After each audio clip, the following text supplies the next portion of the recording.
Fantastic Beasts: The Crimes of Grindelwald is finally here, and this is once again directed by David Yates, who has been helming this franchise ever since 2007 with Order of the Phoenix. This is the 10th film in the Wizarding World franchise, and once again we have Newt Scamander on his adventures finding all kinds of mysterious beasts when Albus Dumbledore suddenly visits him and says, Gellert Grindelwald has escaped and you're the only one who can take him on right now, for reasons that Dumbledore can't quite go into. There is a past between him and Gellert Grindelwald, and as Newt is going after Grindelwald, things are getting more complicated in this world as certain characters from previous movies are starting to have moments where they're gonna have to pick a side, and things are getting more intense by the second. I love Harry Potter. I have loved Harry Potter ever since I was 4, ever since I was introduced to the series, the books, the movies. It's been a major part of my life, major part of my growing up, and if you know from whatever you've seen on YouTube, especially my Harry Potter reviews, you know how passionate I am about this series. This is big for me.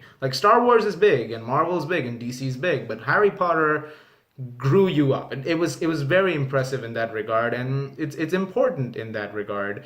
Do I like everything associated with Harry Potter? No. I've said in a video which I did on The Cursed Child that I thought that could have been better. When I started to see reviews which were mixed for The Crimes of Grindelwald, I thought maybe we're hitting the point where it's not quite as good anymore, maybe, or it's starting to run out of steam. I was a little curious as to why that's happening. So I saw it tonight. I saw it with a friend of mine, and after we saw it, we thought about it for about an hour. We talked about it in detail, we broke down the film, and came to a few conclusions on things, and well, let's talk about it. This is going to split people, I think, in some way or form. Something about this movie is very different compared to what you've seen other Harry Potter movies or other Wizarding World movies do before. The first Fantastic Beasts is a very fun, entertaining movie with some dark elements sprinkled throughout, like its finale.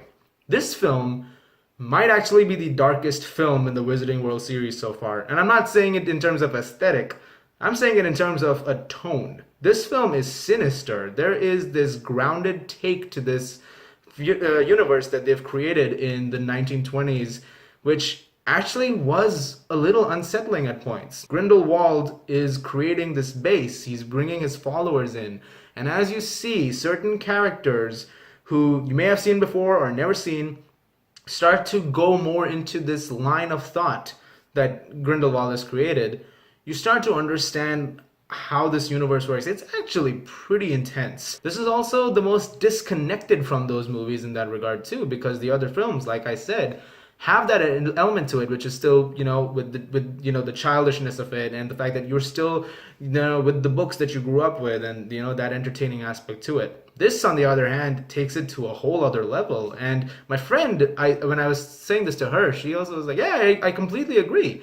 I thought I was the only one thinking that. There's a lot of elements in it which are very interesting, and they set up a few fascinating plots for future movies. There's a huge reveal in the movie which I did not see coming. No one saw coming. That was crazy. I can't wait to see what they do with that. And this film is filled with those things. I'm curious to see where they go with this. But let's break down the positives of the movie. What do I really like about it? Because I do have a few negatives. I think, first of all, once again, the performances, all of them are great. I think Eddie Redmayne, once again, crushes it as Newt Scamander. I think he's fantastic. Jude Law as Dumbledore was fantastic as well. I think he's great casting. It was great to see Jacob again. Dan Flogler was very funny. He was very compelling. You really feel for his character. I mean, there are points in this movie where he goes through a couple of lows and you just feel sorry for the guy. Catherine Waterston is fantastic again as Tina. Even Queenie, Alison Sudol, I believe, fantastic. I mean, I've really liked her character since the first Fantastic Beasts, and I once again really like her in this one. Let's talk about the title character, though. That's the one everybody's curious about. This movie has been under so much controversy with the casting of Gellert Grindelwald, and people have been, talking about whether or not Johnny Depp was supposed to be in this movie, and there are arguments to be made. Like, I don't like Johnny Depp as a person. Don't get me wrong. Like, I think as a person, he could be a lot better, and especially after the accusations, I'm like, I don't know. But as an actor, I still think he's a really good actor. And I think when he really tries, when he really wants to do something well, he can really do great at it. And in this film, as Grindelwald, he is very creepy. He's terrifying, he's very unsettling and unnerving when he's on screen, and he makes it work. They've kind of given him the Hannibal Lecter effect, where it's like, oh, he's there throughout the film. Oh, not really. He's actually there in like a few key scenes, but you feel his presence throughout the entire thing. And that's mostly because of that thing I was mentioning about him bringing his followers together.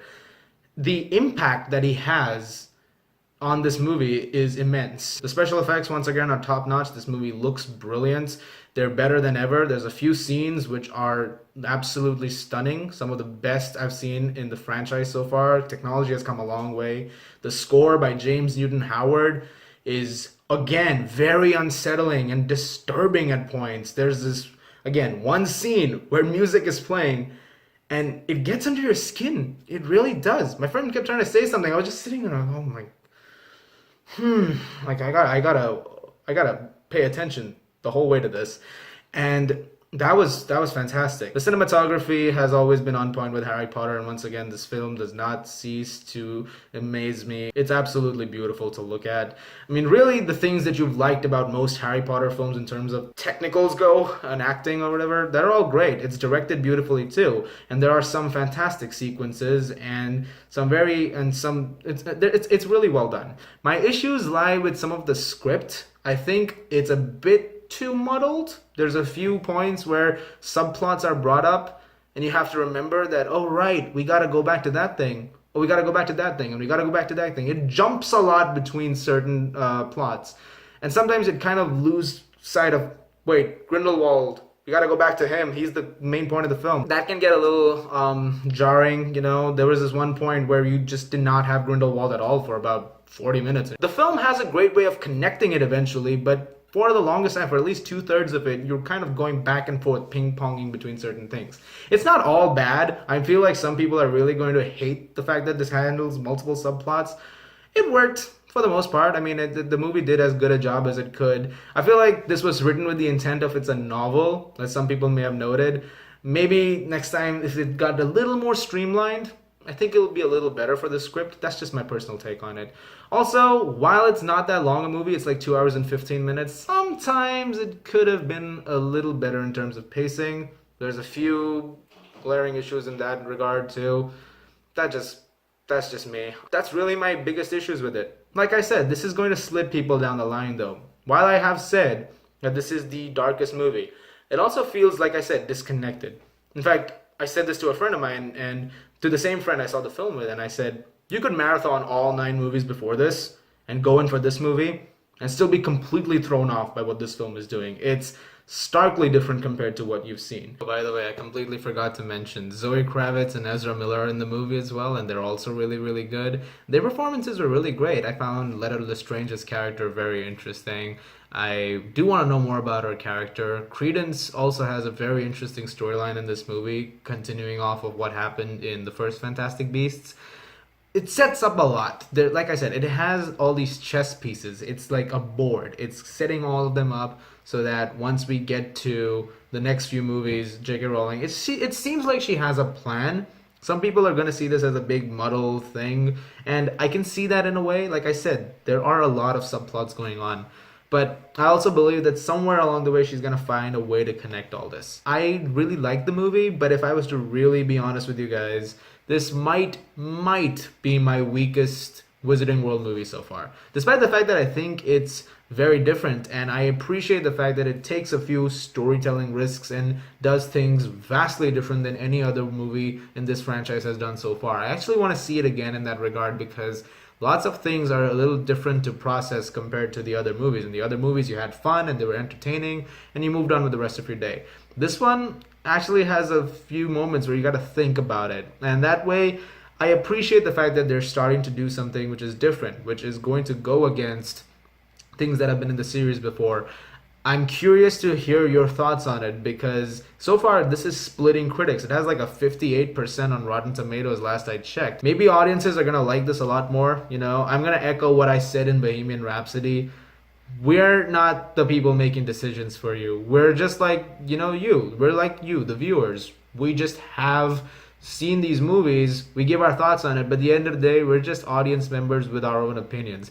Make your own opinion. If you like this movie a lot more than I did, or any of us did, that's great. It's good that you guys did. That means this film is doing what it's supposed to do, which is to please you. Whatever opinions you have, I would really like to hear what you guys think about it. Please leave them in the comments below. I'll check out all of them and respond to them if I can. I really want to, engage with you on this, because this is going to be an interesting film to talk about. I'm going to give Fantastic Beasts: The Crimes of Grindelwald an 8 out of 10.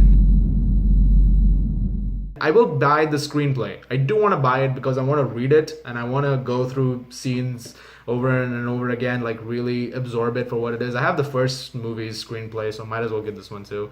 Guys, thank you very much for watching. Look forward to more reviews very soon. If you like this, please do subscribe, and I'll see you guys at the movies.